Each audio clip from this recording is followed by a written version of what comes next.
بسم اللہ الرحمن الرحیم۔ ترجمہ کنز الایمان۔ اللہ کے نام سے شروع جو بہت مہربان رحمت والا۔ ترجمہ کنز العرفان۔ اللہ کے نام سے شروع جو نہایت مہربان رحمت والا ہے۔ وَإِذْ قَتَلْتُمْ نَفْسًا فَادَّارَأْتُمْ فِيهَا وَاللَّهُ مُخْرِجٌ مَا كُنْتُمْ تَكْتُمُونَ۔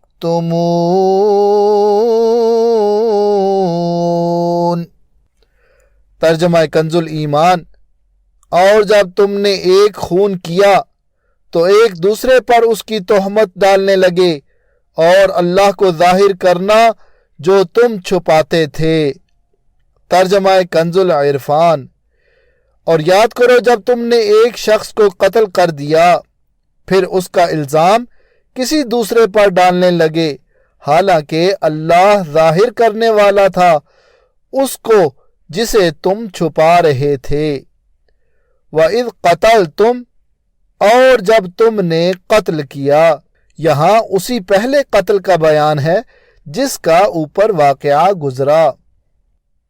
فَقُلْنَا اضْرِبُوهُ بِبَعْضِهَا كَذَلِكَ يُحْيِي اللَّهُ الْمَوْتَى وَيُرِيكُمْ آيَاتِهِ لَعَلَّكُمْ تَعْقِلُونَ۔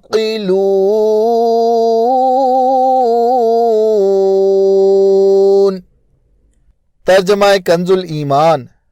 تو ہم نے فرمایا اس مقتول کو اس گائے کا ایک ٹکڑا مارو، اللہ یوں ہی مردے جلائے گا اور تمہیں اپنی نشانیاں دکھاتا ہے کہ کہیں تمہیں عقل ہو۔ ترجمہ کنز العرفان۔ تو ہم نے فرمایا کہ اس مقتول کو اس گائے کا ایک ٹکڑا مارو، اسی طرح اللہ مردوں کو زندہ کرے گا اور وہ تمہیں اپنی نشانیاں دکھاتا ہے تاکہ تم سمجھ جاؤ۔ فَقُلْنَا، تو ہم نے فرمایا بنی اسرائیل نے گائے ذبح کر کے اس کے کسی عضو سے مردے کو مارا، وہ بحکم الہی زندہ ہو گیا۔ اس کے حلق سے خون کا فوارہ جاری تھا۔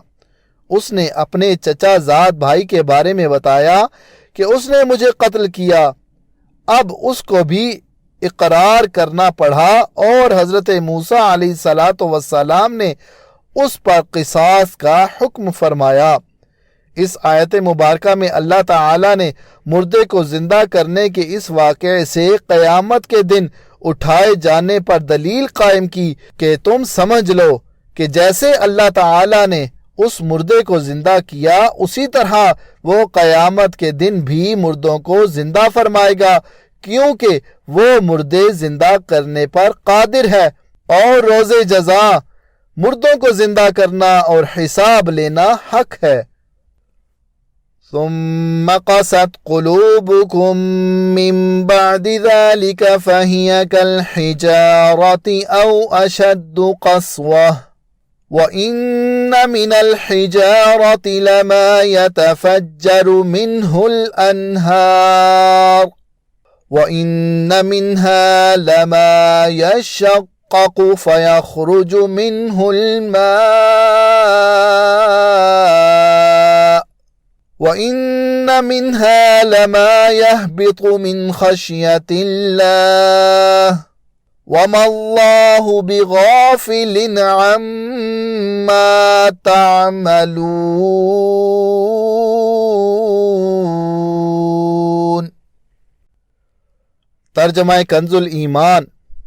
پھر اس کے بعد تمہارے دل سخت ہو گئے تو وہ پتھروں کی مثل ہیں بلکہ ان سے بھی زیادہ کرے، اور پتھروں میں تو کچھ وہ ہیں جن سے ندیاں بہہ نکلتی ہیں اور کچھ وہ ہیں جو پھٹ جاتے ہیں تو ان سے پانی نکلتا ہے، اور کچھ وہ ہیں کہ اللہ کے ڈر سے گر پڑتے ہیں اور اللہ تمہارے کوتکوں سے بے خبر نہیں۔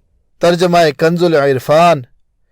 پھر اس کے بعد تمہارے دل سخت ہو گئے تو وہ پتھروں کی طرح ہیں بلکہ ان سے بھی زیادہ سخت ہیں، اور پتھروں میں تو کچھ وہ ہیں جن سے ندیاں بہہ نکلتی ہیں، اور کچھ وہ ہیں کہ جب پھٹ جاتے ہیں تو ان سے پانی نکلتا ہے، اور کچھ وہ ہیں جو اللہ کے ڈر سے گر پڑتے ہیں، اور اللہ تمہارے اعمال سے ہرگز بے خبر نہیں۔ ثم قست قلوبکم، پھر تمہارے دل سخت ہو گئے۔ اس آیت کی ایک تفسیر یہ ہے کہ حضور پر نور صلی اللہ تعالی علیہ وآلہ وسلم کے زمانے میں موجود یہودیوں کو مخاطب کر کے فرمایا گیا کہ اپنے آباء و اجداد کے عبرت انگیز واقعات سننے کے بعد تمہارے دل حق بات کو قبول کرنے کے معاملے میں سخت ہو گئے، اور وہ شدت و سختی میں پتھروں کی طرح ہیں، بلکہ ان سے بھی زیادہ سخت ہیں، کیونکہ پتھر بھی اثر قبول کرتے ہیں کہ کچھ پتھروں سے ندیاں بہہ نکلتی ہیں، اور کچھ ایسے ہیں کہ جب پھٹ جاتے ہیں تو ان سے پانی نکلتا ہے، اور کچھ وہ ہیں جو اللہ تعالی کے ڈر سے اوپر سے نیچے گر پڑتے ہیں، جبکہ تمہارے دل اطاعت کے لیے جھکتے ہیں، نہ نرم ہوتے ہیں، نہ اللہ تعالی سے ڈرتے ہیں، اور نہ ہی وہ کام کرتے ہیں جس کا انہیں حکم دیا جاتا ہے۔ اور یاد رکھو کہ اللہ تعالی تمہارے اعمال سے ہرگز بے خبر نہیں، بلکہ وہ تمہیں ایک خاص وقت تک کے لیے مہلت دے رہا ہے۔ دوسری تفسیر یہ ہے کہ اس آیت میں بنی اسرائیل کے وہ لوگ مراد ہیں جو حضرت موسیٰ علیہ السلام کے زمانے میں موجود تھے۔ ان کے بارے میں فرمایا گیا کہ بڑی بڑی نشانیاں اور حضرت موسیٰ علیہ السلام کے معجزات دیکھ کر بھی انہوں نے عبرت حاصل نہ کی۔ ان کے دل پتھروں کی طرح ہو گئے، بلکہ ان سے بھی زیادہ سخت، کیونکہ پتھر بھی اثر قبول کرتے ہیں کہ ان میں کسی سے ندیاں بہہ نکلتی ہیں۔ کوئی پتھر پھٹ جاتا ہے تو اس سے پانی بہتا ہے، اور کوئی خوف الہی سے گر جاتا ہے جیسے اللہ تعالیٰ کو منظور ہوتا ہے، لیکن انسان جسے بے پناہ ادراک و شعور دیا گیا ہے، حواس قوی ہیں، عقل کامل ہے، دلائل ظاہر ہیں، عبرت و نصیحت کے مواقع موجود ہیں، لیکن پھر بھی اللہ تعالیٰ کی اطاعت و بندگی کی طرف نہیں آتا۔ دل کی سختی کا انجام۔ اس سے معلوم ہوا کہ دل کی سختی بہت خطرناک ہے۔ اللہ تعالیٰ ارشاد فرماتا ہے، أَفَمَنْ شَرَحَ اللَّهُ صَدْرَهُ لِلْإِسْلَامِ فَهُوَ عَلَى نُورٍ مِّن رَّبِّهِ فَوَيْلٌ لِّلْقَاسِيَةِ قُلُوبُهُم مِّن ذِكْرِ اللَّهِ أُولَئِكَ فِي ضَلَالٍ مُّبِينٍ۔ ترجمہ کنز العرفان۔ تو کیا وہ جس کا سینہ اللہ نے اسلام کے لیے کھول دیا تو وہ اپنے رب کی طرف سے نور پر ہے، اس جیسا ہو جائے گا جو سنگ دل ہے؟ تو خرابی ہے ان کے لیے جن کے دل اللہ کے ذکر کی طرف سے سخت ہو گئے ہیں، وہ کھلی گمراہی میں ہیں۔ حضرت عبداللہ بن عمر رضی اللہ تعالی عنہما سے روایت ہے، حضور اقدس صلی اللہ تعالی علیہ وآلہ وسلم نے ارشاد فرمایا، اللہ تعالی کے ذکر کے علاوہ زیادہ کلام نہ کیا کرو، کیونکہ اللہ تعالی کے ذکر کے علاوہ کلام کی کثرت دل کو سخت کر دیتی ہے، اور لوگوں میں اللہ تعالی سے سب سے زیادہ دور وہ شخص ہوتا ہے جس کا دل سخت ہو۔ دل کی سختی سے متعلق مزید کلام سورہ حدید کی آیت نمبر 16-17 کے تحت ملاحظہ فرمائیں۔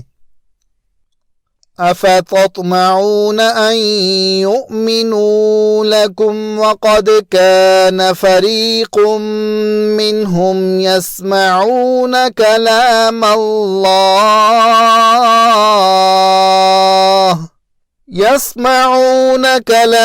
اللَّهِ ثُمَّ يُحَرِّفُونَهُ مِن بَعْدِ مَا عَقَلُوهُ وَهُمْ يَعْلَمُونَ۔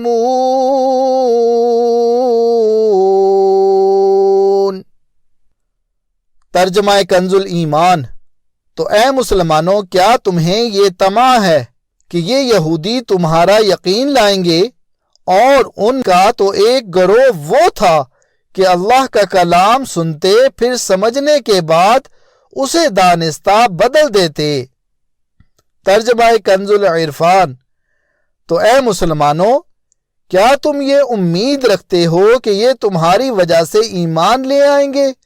حالانکہ ان میں سے ایک گروہ وہ تھا کہ وہ اللہ کا کلام سنتے تھے اور پھر اسے سمجھ لینے کے بعد جان بوجھ کر بدل دیتے تھے۔ افتطمعون، کیا تمہیں یہ امید ہے؟ انصار صحابہ کرام رضی اللہ تعالی عنہم کو اس بات کی بہت حرص تھی کہ یہودی اسلام قبول کر لیں، کیونکہ وہ یہودیوں کے حلیف تھے اور ان کے پڑوسی بھی تھے۔ اس پر اللہ تعالی نے ارشاد فرمایا کہ اے مسلمانوں، کیا تم یہ امید رکھتے ہو کہ یہ یہودی تمہارا یقین کریں گے یا تمہاری تبلیغ کی وجہ سے ایمان لے آئیں گے؟ حالانکہ ان میں ایک گروہ وہ تھا جو صرف علماء پر مشتمل تھا۔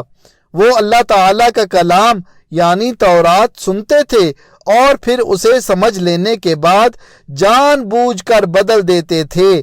اسی طرح ان یہودیوں نے بھی تورات میں تحریف کی اور رسول کریم صلی اللہ تعالی علیہ وآلہ وسلم کی نعت بدل ڈالی۔ تو ایسے لوگ کہاں ایمان لائیں گے؟ لہٰذا تم ان کے ایمان کی امید نہ رکھو۔ عالم کا بگڑنا زیادہ تباہ کن ہے۔ اس سے معلوم ہوا کہ عالم کا بگڑنا عوام کے بگڑنے سے زیادہ تباہ کن ہے، کیونکہ عوام علماء کو اپنا ہادی اور رہنما سمجھتے ہیں۔ وہ علماء کے اقوال پر عمل کرتے اور ان کے افعال کو دلیل بناتے ہیں، اور جب علماء ہی کے عقائد و اعمال میں بگاڑ پیدا ہو جائے تو عوام راہ ہدایت پر کس طرح چل سکتی ہے؟ اور کئی جگہ پر شاید یہ عالم کہلانے والوں کی بدعملی کا نتیجہ ہے کہ آج لوگ دیندار طبقے سے متنفر ہو رہے ہیں اور ان کے خلاف اپنی زبان تان دراز کر رہے ہیں۔ اعلیٰ حضرت امام احمد رضا خان رحمۃ اللہ تعالی علیہ نے فرمایا، ائمہ دین فرماتے ہیں، اے گروہ علماء، اگر تم مستحبات چھوڑ کر مباحات کی طرف جھکو گے تو عوام مکروہات پر گریں گے، اگر تم مکروہ کرو گے تو عوام حرام میں پڑیں گے، اگر تم حرام کے مرتکب ہوگے تو عوام کفر میں مبتلا ہوں گے۔ یہ ارشاد نقل کرنے کے بعد فرمایا، بھائیوں للہ اپنے اوپر رحم کرو، اپنے اوپر رحم نہ کرو تو امت مصطفیٰ صلی اللہ تعالی علیہ وآلہ وسلم پر رحم کرو۔ چرواہے کہلاتے ہو، بھیڑیے نہ بنو۔ الحمدللہ رب العالمین والصلاة والسلام علی سید المرسلین۔ یا رب مصطفیٰ عز وجل، بطفیل مصطفیٰ صلی اللہ تعالی علیہ وآلہ وسلم ہماری، ہمارے ماں باپ کی اور ساری امت کی مغفرت فرما۔ یا اللہ عز وجل، ہمارے آج کے درس کی غلطیاں اور تمام گناہ معاف فرما، نیک عمل کا جذبہ دے، ہمیں پرہیزگار اور ماں باپ کا فرما بردار بنا۔ یا اللہ عز وجل، ہمیں اپنا اور اپنے مدنی حبیب صلی اللہ تعالی علیہ وآلہ وسلم کا مخلص عاشق بنا، ہمیں گناہوں کی بیماریوں سے شفا عطا فرما۔ یا اللہ عز وجل، مسلمانوں کو بیماریوں، قرض داریوں، بے روزگاریوں، بے اولادیوں، بے جا مقدمہ بازیوں اور طرح طرح کی پریشانیوں سے نجات عطا فرما۔ یا اللہ عز وجل، اسلام کا بول بالا کر اور دشمنان اسلام کا منہ کالا کر۔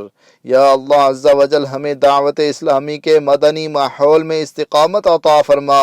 یا اللہ عز وجل، ہمیں زیر گنبد خضرا جلوہ محبوب صلی اللہ تعالی علیہ وآلہ وسلم میں شہادت، جنت البقیع میں مدفن اور جنت الفردوس میں اپنے مدنی حبیب صلی اللہ تعالی علیہ وآلہ وسلم کا پڑوس نصیب فرما۔ یا اللہ عز وجل، مدینے کی خوشبودار ٹھنڈی ٹھنڈی ہواؤں کا واسطہ ہماری جائز دعائیں قبول فرما۔ آمین۔ آمین بجاہ النبی الامین صلی اللہ تعالی علیہ وآلہ وسلم۔